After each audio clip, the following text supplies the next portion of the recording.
Este vídeo é um oferecimento da Amazon, onde você encontrará todos os livros ambientados no universo das crônicas, bem como os mais incríveis produtos relacionados às crônicas, a Game of Thrones e a House of the Dragon, sempre com os melhores preços. Para conferir, basta clicar nos primeiros links na descrição abaixo. Comprando através deles, você estará me ajudando a produzir diariamente e tornando o MGF cada vez mais forte.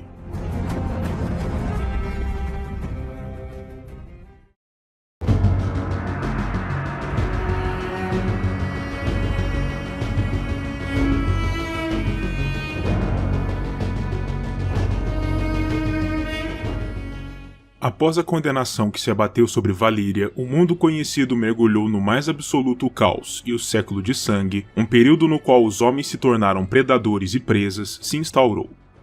No entanto, mesmo em meio à destruição, ao menos uma grande família de senhores de dragões do antigo sangue foi capaz de se salvar do cataclisma, os Targaryen, uma das 40 famílias que governavam o domínio valeriano, embora não fossem nem de longe uma das mais poderosas naqueles tempos. Seguindo um sonho profético de sua filha Daenerys, o senhor da família, Aenar Targaryen, levou todos os seus parentes, seus servidores, sua riqueza e seus dragões para longe da Península Valeriana, cerca de 12 anos antes do evento trágico, e assim foi capaz de sobreviver ao pior. Mais de um século mais tarde, um dos descendentes de Aenar, um jovem chamado Aegon, se tornava o novo senhor de sua casa, em Pedra do Dragão, a fortaleza insular que sua casa tomara como sede, e contemplava aquele mesmo mundo caótico, ainda preso em diversas guerras e conflitos. As Cidades Livres, a porção mais próxima do território dos Targaryen em Essos, permaneciam em um constante estado de conflito, e de fato, Aegon chegou até mesmo a ser convidado a intervir em um deles, auxiliando as cidades de Pentos e Tyrosh em uma guerra contra as forças de agressão volantinas, voando em seu dragão, o temível Balerion, para incendiar os soldados e as frotas de volantes. Com isso, Aegon chegou à conclusão de que, se desejava usar o fato de ser um dos únicos senhores de dragões que restavam no mundo para forjar para si um reino que fosse digno de sua tradição, aquelas terras a leste se encontravam então muito caóticas e difíceis de lidar, e por isso, ele abandonou a perspectiva de reconstruir domínios imperiais em Essos, e se virou para o lado contrário, colocando seus olhos por sobre os reinos do Poente, Westeros, a terra dos Ândalos, dos Rhoynares e dos primeiros homens. No entanto, engane-se quem pensa que essa foi a primeira vez que Aegon pôs seu pensamento e seu foco por sobre os Sete Reinos, pois ele já tinha uma relação antiga com aquelas terras, tendo até mesmo as visitado certa vez, tendo estado na Ilha da Árvore, os domínios Redwyne, em Vila Velha, onde até mesmo visitou a Cidadela dos Mestres, e na Cidade Dourada de Lannisporto, no Reino do Ocidente. De fato, o interesse de Aegon em Westeros era tão grande que, em certa feita, ele ordenou que carpinteiros em Pedra do Dragão esculpissem uma grande e ricamente detalhada mesa de madeira com o exato formato do mapa de Westeros, com todas as suas marcações geográficas, e posicionou ao lado dela um alto cadeirão, no exato ponto em que Pedra do Dragão deveria ficar, a partir do qual ele poderia contemplar mais facilmente aquelas terras que um dia ele pretendia dominar por completo. Daquele momento em diante, o salão que abrigava essa bela obra passou a ser conhecido como o Salão da Mesa Pintada, e era um dos aposentos mais estimados de Aegon em sua fortaleza. Mas não partia apenas de Aegon no desejo de se envolver em uma conquista naquelas terras. Os próprios Westerosi vinham-no procurar para fazer algumas propostas. Foi o caso de Argilac Durrandon, o rei do Reino da Tempestade, que em certa feita enviou uma mensagem até Pedra do Dragão com uma proposta de aliança para Aegon, pois o Rei de Ferro das Ilhas e dos Rios, Harren Negro Hora, vinha se tornando cada vez mais poderoso e altivo, e após a quase conclusão de sua cavernosa fortaleza de Harrenhal, de longe o maior castelo em Westeros e talvez no mundo, ele se virou para as terras de Argilac, tensionando aumentar seu poder dominando novas terras. Argilac, para formalizar a aliança que propunha, sugeria oferecer a mão de sua filha, Argella, em casamento a Aegon, juntamente com as terras que Aegon ocuparia como seu dote, muito embora muitas daquelas terras já estivessem, então, em posse de Harren, e Aegon precisasse retomá-las à força. Aegon recusou a proposta, no entanto, e ao invés disso, ofereceu a mão de seu braço direito e suposto irmão ilegítimo, Orys Baratheon, em casamento a Argella, o que Argilac naturalmente tomou como um grave insulto à sua honra, rompendo a proposta e se afastando, furioso. Sua resposta final ao insulto foi enviar a Aegon as mãos cortadas de seu emissário, junto a uma mensagem: "Essas são as únicas mãos que receberás de mim." Esse grave ato fez Aegon convocar seus estandartes em sua ilha, para discutir a melhor maneira de punir o arrogante Rei da Tempestade pelo feito. Presentes também ao conselho estavam suas duas irmãs, às quais ele havia também tomado como esposas, seguindo as tradições da antiga Valíria. Visenya, a mais velha e mais marcial, que havia treinado em armas lado a lado com Aegon no pátio do castelo, e Rhaenys, a mais jovem e livre de espírito, que segundo o que se dizia ali a boca miúda, era o verdadeiro amor de Aegon. Ambas eram também senhoras de dragão. Visenya comandava Vhagar e Rhaenys comandava Meraxes, e essas duas criaturas aladas, junto a Balerion, eram o maior trunfo de Aegon e das irmãs em sua perspectiva de poder. Após as deliberações do conselho, Aegon enviou corvos aos maiores reis e senhores dos reinos, com uma proclamação. Ela dizia que, daquele momento em diante, ele seria o único rei em toda Westeros, e que aqueles que aceitassem dobrar seus joelhos e lhe jurar lealdade poderiam manter suas propriedades e títulos incólumes, mas que aqueles que resistissem ou se recusassem seriam sumariamente destruídos. Aegon aparentemente sempre considerara Westeros como uma só terra, muito embora ela se encontrasse então dividida entre vários reinos, e ele faria de sua missão de vida reunificar aquele continente, custe o que custasse, e sob um só estandarte, o do dragão de 3 cabeças de sua casa. As respostas dos monarcas foram quase unânimes, nenhum estava disposto a abrir mão de sua coroa, naturalmente. A princesa Meriam Martell, a velha senhora do Principado de Dorne, se ofereceu para firmar com Aegon uma aliança contra Argilac, mas disse que não se dobraria, e a Senhora do Vale, Lady Shara, regente de seu filho Ronel, que ainda era muito jovem para reinar, ofereceu também uma aliança a Aegon, desejando o Banco Oriental do Ramo Verde, que pertencia a Harren, em troca da Aliança do Vale, mas anunciou também que não se dobraria de forma alguma. Muito bem, pensou Aegon, os reis e os senhores querem guerra, e é exatamente o que eles terão. Para além da princesa Meria em Dorne, Argilac nas Terras da Tempestade, Harren Negro nos rios e nas ilhas, e Ronel no Vale, sendo comandado por sua mãe Shara, os outros governantes reais em Westeros na época eram Torrhen Stark, o Rei do Norte, Loren I Lannister, o Rei do Rochedo e do Ocidente, e Mern IX Gardener, o Rei da Campina. A guerra em si se iniciou no ano 2 antes da conquista, seguindo a contagem oficial da cidadela, no ato do desembarque de Aegon e das irmãs na região do Reino da Tempestade, mais especificamente na desembocadura da torrente da Água Negra nas águas do Mar Estreito, na chamada Baía da Água Negra. A força de Aegon, comparada com os dos reis que ele precisaria enfrentar, era realmente diminuta, não contando sequer com 1.600 homens, mas as visões de Balerion, Vhagar e Meraxes eram com toda certeza intimidantes e fariam grande diferença no conflito. Aegon contava também com uma diminuta frota de combate, com um número não especificado de navios, mas não sendo muito vultosa. O exército Targaryen havia desembarcado na costa da torrente, em uma região pouco povoada adjacente a 3 colinas. Aegon escolheu a mais alta das 3 e, em seu topo, fundou um pequeno forte de madeira para servir como sua sede no continente, e para onde ele e seus homens poderiam recuar em último caso, se tudo o mais falhasse, o Forte de Aegon, a pedra fundamental daquela que viria a se tornar, no futuro, a capital de seu novo reino, Porto Real, chamada no original de King's Landing, que se traduz de maneira livre como Desembarque do Rei. Naquele ponto, apenas as casas Celtigar e Velaryon, 2 casas insulares de ascendência valeriana, para além da casa Massey, do continente, apoiavam os Targaryen, e mesmo com essa pequena força de apoio, Aegon e as irmãs se sentiam confiantes em seu sucesso. Depois do desembarque e da fundação de seu forte, Aegon enviou as irmãs para subjugarem as casas nobres mais próximas.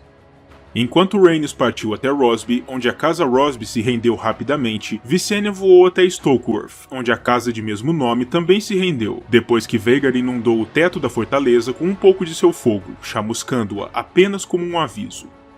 Essas 2 casas capitularam sem grande resistência, mas o primeiro verdadeiro teste de Aegon, como ficaria conhecido, veio em Valdocaso, uma cidade-porto murada próxima, onde a casa Darkling estava disposta a resistir, e de Lord Muton em Lagoa da Donzela, outra cidade que margeava a costa. Eles uniram seus poderes e marcharam com 3.000 soldados para darem batalha a Aegon, e o Senhor Targaryen respondeu enviando seu confiável Orys Baratheon para enfrentá-los enquanto ainda marchavam, enquanto o próprio Aegon descia por sobre os atacantes com Balerion. A batalha foi rápida e depois das mortes de ambos os lordes desafiantes, o filho de Lord Darkling e o irmão de Lord Muton, Jon Muton, capitularam seus castelos e suas cidades e se renderam a Aegon e Orys, jurando lealdade aos Targaryen. Diante disso, com as primeiras capitulações de território, Aegon retornou ao seu forte, e ali, ele foi coroado pela irmã e esposa Visenya, que posicionou sobre sua testa um círculo simples de aço valeriano cravejado por rubis, enquanto Rhaenys o aclamava com seu primeiro título real, Aegon, o primeiro de seu nome, rei de toda Westeros e escudo de seu povo. Depois disso, Aegon enviou sua pequena frota, sob o comando de seu aliado, Lord Daemon Velaryon, mais para norte, até a costa do Vale de Arryn, para dar a eles a chance de se renderem à sua coroa. Visenya e Vhagar partiram juntamente com a frota, como garantia. Em resposta, os homens do vale reuniram às pressas uma frota de guerra própria, reforçada por uma dúzia de galés de guerra vindas de Bravos, e mesmo assim, essa frota foi capaz de derrotar os navios Targaryen na chamada Batalha das Águas de Vila Gaivota. Entre as perdas dos Targaryen encontrava-se Lord Velaryon em pessoa, e a frota em si foi desmantelada, mas a alegria dos homens do vale só durou até o momento em que Visenya e Vhagar descenderam sobre eles com fogo, queimando a frota Arryn por completo. Aproveitando-se disso, as Ilhas das Três Irmãs entraram em revolta aberta contra os Arryn, declarando Lady Marla Sunderland como sua própria rainha, algo que Visenya não poderia tolerar, sendo Aegon o único rei em toda Westeros, mas ela trataria das irmãs em seu devido tempo, se fosse necessário. Enquanto Visenya lidava com a questão do vale, Aegon e suas forças marcharam em direção ao noroeste, desde Porto Real até o Olho de Deus, um imenso lago no coração de Westeros, para subjugarem os lordes que ali viviam. No entanto, a incursão foi atabalhoada e o exército Targaryen foi atacado por 2 vezes por forças da Casa Horra ainda na margem sul do lago. A primeira das lutas, a Batalha dos Juncos, foi uma vitória para Aegon, mas a segunda, conhecida como a Batalha dos Salgueiros Uivantes, foi diferente. As diminutas forças Targaryen sofreram pesadas baixas, quando 2 dos filhos do Rei Negro atravessaram na surdina as águas do lago, em dracares com remos silenciados, e caíram por sobre Aegon e seus homens de maneira sutil. Contudo, a vitória dos Homens de Ferro foi de vida curta, pois Balerion caiu sobre eles enquanto retornavam pelo lago, incendiando seus dracares e ambos os filhos do rei. Isso fez com que Harren conclamasse seus súditos dos rios para defenderem a região contra o invasor, mas o Rei Negro era muito pouco amado ali, em especial por sua crueldade e pelo preço material e em vidas humanas que a construção de sua monstruosa Harrenhal havia custado ao povo dos rios. E por isso, ao invés de responderem ao seu chamado, os homens dos rios se levantaram em revolta contra Harren, sob o comando de Lord Edmund Tully, de Correrio. Um a um, os Lordes dos Rios uniram suas forças às de Aegon, com os Tully sendo os primeiros dentre todos. E com isso, Harren e seus soldados se viram, de repente, superados em números, uma perspectiva que muitos preocupava.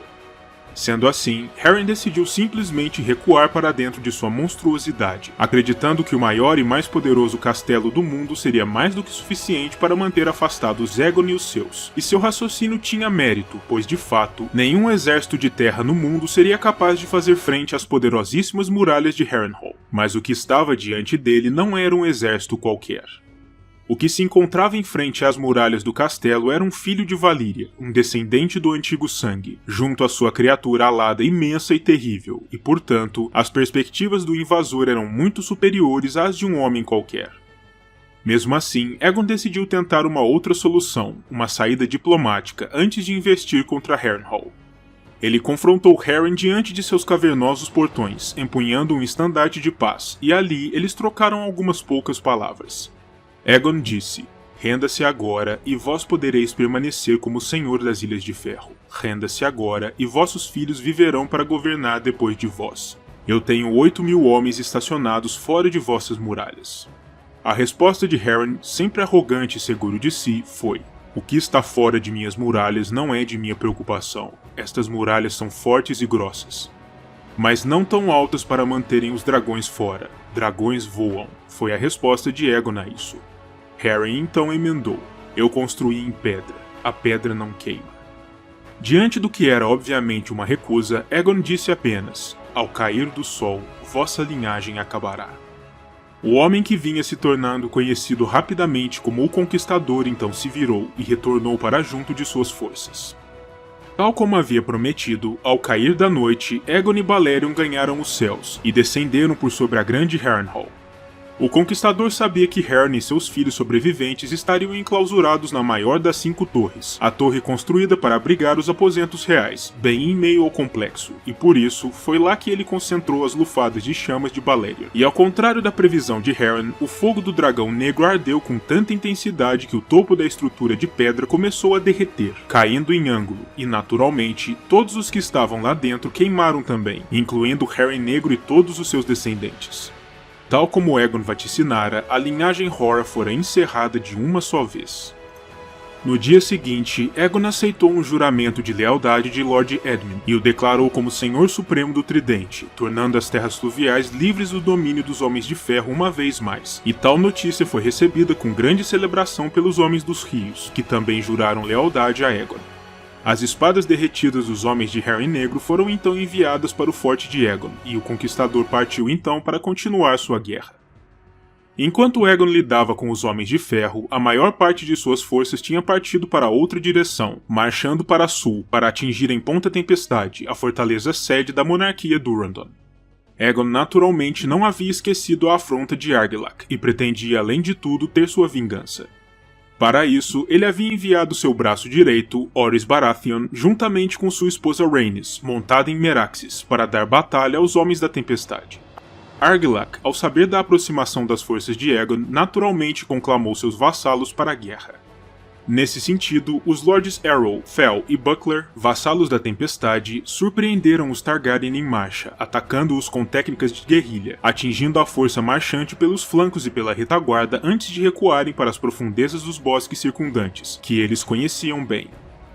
Mais de 1000 soldados Targaryen foram mortos apenas durante o ataque surpresa ao longo do rio Guaquevai, mas isso só durou até que Meraxes liberasse suas chamas sobre os bosques, matando diversos soldados da Tempestade como represália, incluindo o próprio Lord Arrow. A essa altura, a notícia sobre a forma como Harren Negro morrera já havia atingido os ouvidos de Argilac, e ele decidiu sair de sua fortaleza para dar batalha aos Targaryen em campo, rumando para o norte. Tendo sido informado disso por Rhaenys, que usara Meraxes como uma estação de observação voadora, agindo como batedora avançada, Orys fortaleceu uma posição de colinas ao sul da fortaleza de Porta Bronze, e ali ele esperou pelas forças Durrandon, se aproveitando daquela vantagem momentânea. A batalha que ali se desenrolaria ficaria conhecida pela posteridade como a Última Tempestade, o embate final de Argilac. Em circunstâncias normais, o rei Durrandon poderia facilmente ter suportado um cerco das forças Targaryen, pois Ponta Tempestade era um dos castelos mais inexpugnáveis em Westeros, mas não desejando ter o mesmo destino do rei Hora, ele decidiu que lutaria, ao invés de se acovardar por trás de muralhas, o que inclusive lhe rendeu a alcunha de Argilac, o Arrogante. A batalha se deu durante uma tempestade uivante que a tudo encharcava.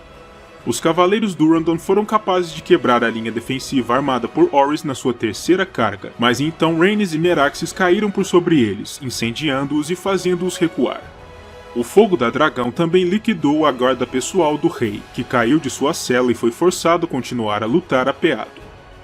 Orys lhe ofereceu a chance de se render àquela altura, mas a resposta de Argilac a isso foi meramente uma imprecação, antes que o Rei da Tempestade partisse para cima do inimigo. Argilac já se encontrava ferido então, mas mesmo assim encarou Orys em combate singular, vindo eventualmente a ser morto durante a luta. Ao verem seu rei caído, os Homens da Tempestade simplesmente abandonaram suas armas no chão e correram para todas as direções, alguns escapando do campo, outros retornando à Ponta Tempestade. Mas a resistência ainda não tinha terminado, pois a filha de Argilac, Argela, mandou que os portões do castelo fossem barrados, para evitar a entrada dos Targaryen. Contudo, vendo que o dia e o reino se encontravam perdidos, não demorou até que os poucos soldados da guarnição desobedecessem à sua ordem, amarrando a princesa e levando-a contra a vontade até o acampamento inimigo, para oferecê-la a Orys em troca de um salvo-conduto para eles. Eles imaginavam que Orys talvez a desejasse usar como uma mera rameira, mas para a surpresa de todos, ele a libertou e a tratou com toda a honra, vindo mais tarde a se casar com ela, depois que sua mão lhe foi oferecida por Aegon, fundando daquele momento em diante uma casa nobre para si mesmo, a Casa Baratheon, cujo símbolo e palavras eram quase idênticos às da Casa Durrandon, já que os Baratheon daquele momento em diante governariam as Terras da Tempestade como Lordes Supremos, outra concessão do Conquistador. Com a morte de Harry Negro e a derrota de Durandon, Aegon enviou Visenya, retornada do Vale, para subjugar a Ponta da Garra Rachada, a última porção constantemente disputada entre os Durandon e os Horak que ainda permanecia desafiadora. Os lords dali compreendiam que não teriam nenhuma chance de resistir, e por isso, prontamente depositaram suas espadas aos pés da rainha.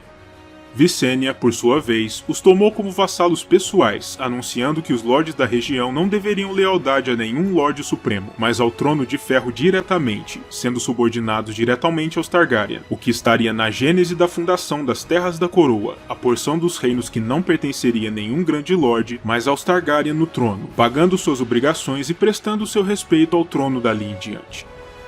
Enquanto tudo isso ocorria na porção oriental de Westeros, mais para oeste e sul, os dois grandes reis dessa porção do continente, o orgulhoso Loren I, da casa Lannister, e o opulento Mern IX, da casa Gardener, já eram capazes de antever a tempestade, e por isso, firmaram entre si uma aliança defensiva, pretendendo resistir ao avanço de Aegon e das irmãs. Isso era naturalmente um grande problema para o conquistador, pois as forças da Campina e do Ocidente combinadas eram formidáveis, superando em muito seus próprios números, tornando-os uma ameaça real à sua conquista. Uma poderosa força da Campina partiu de Jardim de Cima, liderada pelo próprio rei Mern, e na altura da fortaleza de Bosquedouro, a sede da casa Rowan, ela se encontrou com o exército ocidental de Loren, para que marchassem lado a lado e para que dessem batalha a Aegon quando este se aproximasse.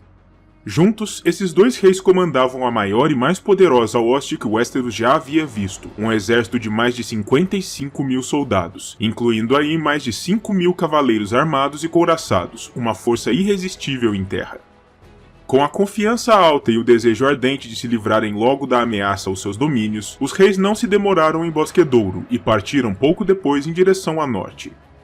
Tendo sido avisado da aproximação da coalizão dos reis, Aegon reuniu suas forças em seu acampamento adjacente ao Olho de Deus e também se pôs em marcha, para encontrá-los em um campo propício para seu estilo de combate. Como sua força tinha cerca de 1/5 do tamanho do exército combinado da Campina e do Rochedo, Aegon era também mais móvel, capaz de se deslocar com mais facilidade, e por isso, podia aproveitar essa vantagem para selecionar o terreno da luta que se aproximava. Quando a hoste Targaryen atingiu a cidade de Septo de Pedra, Aegon foi reunido novamente às suas irmãs, em seus respectivos dragões, Rhaenys vinda de Ponta Tempestade e Visenya vinda da Ponta da Garra Rachada. As duas forças se encontraram em um grande campo aberto em algum local ao sul da Torrente da Água Negra. Os Gardener comandavam o centro da grande força da coalizão, enquanto os Lannister se posicionavam à direita e a casa Oakhart comandava o flanco esquerdo. A poderosa carga de aço dos cavaleiros da coalizão parecia ser capaz de rapidamente demolir as linhas formadas pelos Targaryen, mas isso apenas durou até o momento em que Aegon e as irmãs se lançaram ao combate em seus dragões, na primeira e única instância em que Balerion, Vhagar e Meraxes foram liberados juntos. O oceano de chamas que os dragões criaram inundou o campo, que ficaria conhecido para a posteridade justamente como o Campo de Fogo, e nada menos do que 5 mil soldados pereceram naquela batalha, incluindo aí o próprio Mern IX e seus parentes, em essência acabando com sua linhagem como acontecera com Harry Negro, para não se falar nas dezenas de milhares de feridos, seja pela ação do fogo ou pelas lutas em solo. O rei Loren e alguns de seus súditos foram capazes de escapar ao Campo de Fogo, mas Aegon os perseguiu e no dia seguinte, o último rei do Rochedo capitulava seu reino diante do conquistador. Por ter se rendido, Aegon foi clemente com Loren, tornando-o seu primeiro guardião do Ocidente e rebaixando a casa Lannister de casa real a casa senhorial. Depois disso, Aegon e suas forças marcharam rapidamente até o coração da Campina, Jardim de Cima, o Castelo Gardener.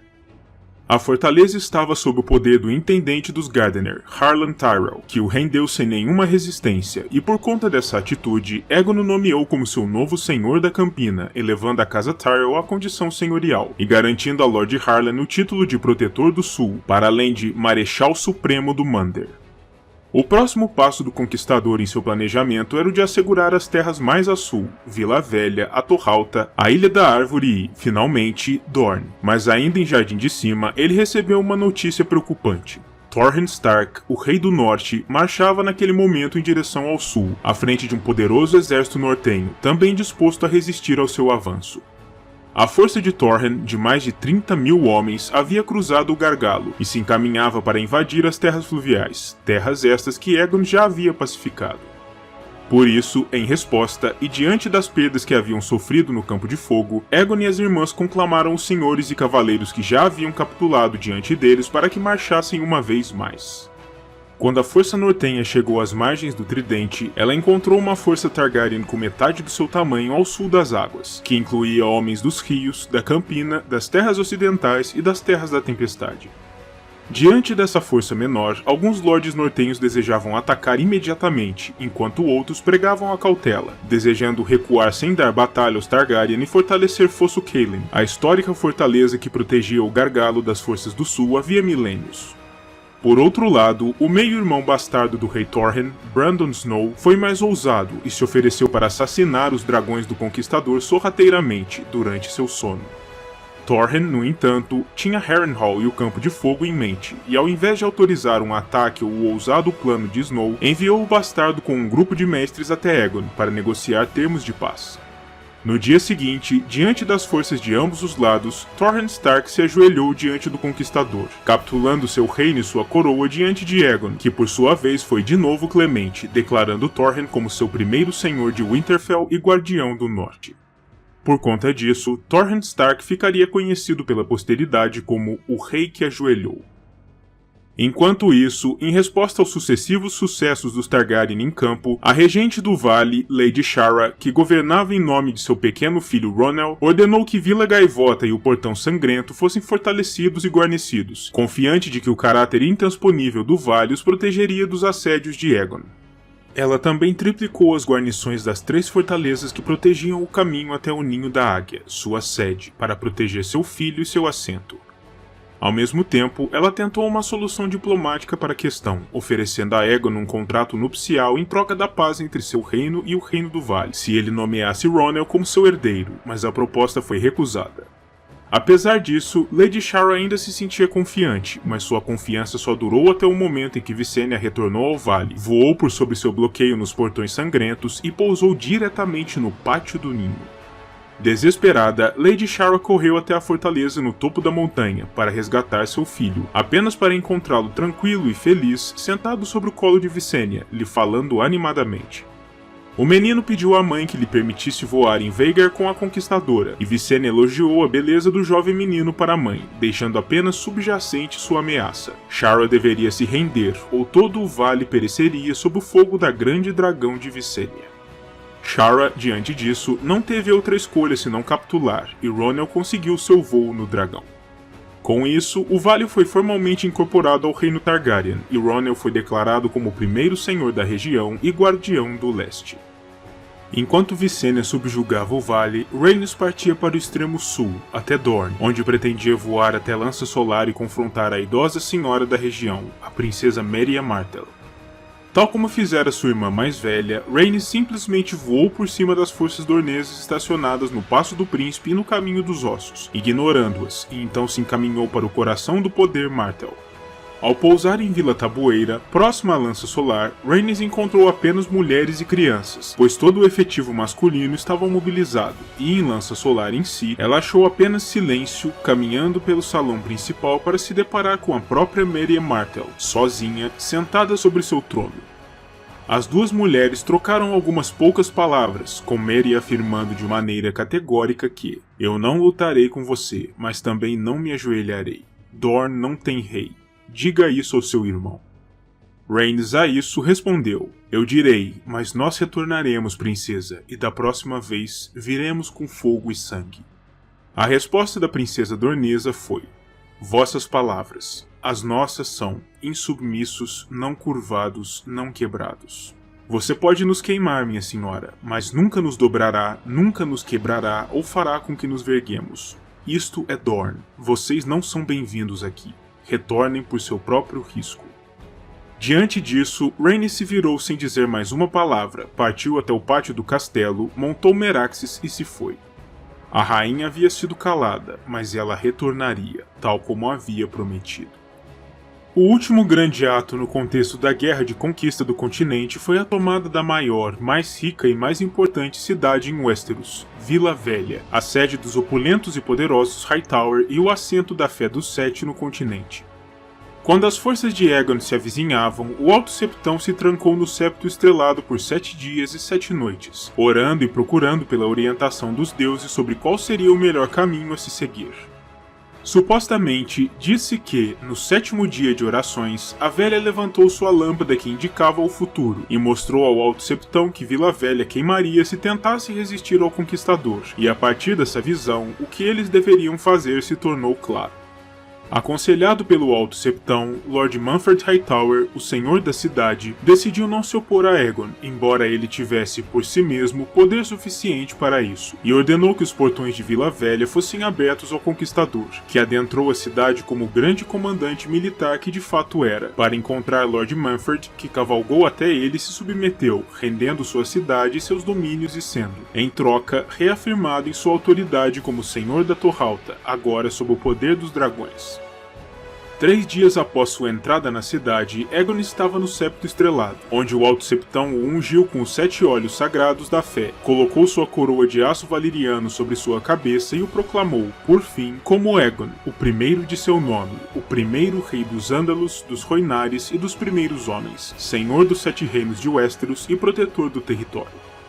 Esse evento marcou o início do ano 1 no calendário Westerosi e o início formal do reinado Targaryen, quando quase todo o continente passou a ser dominado pelos filhos de Valíria.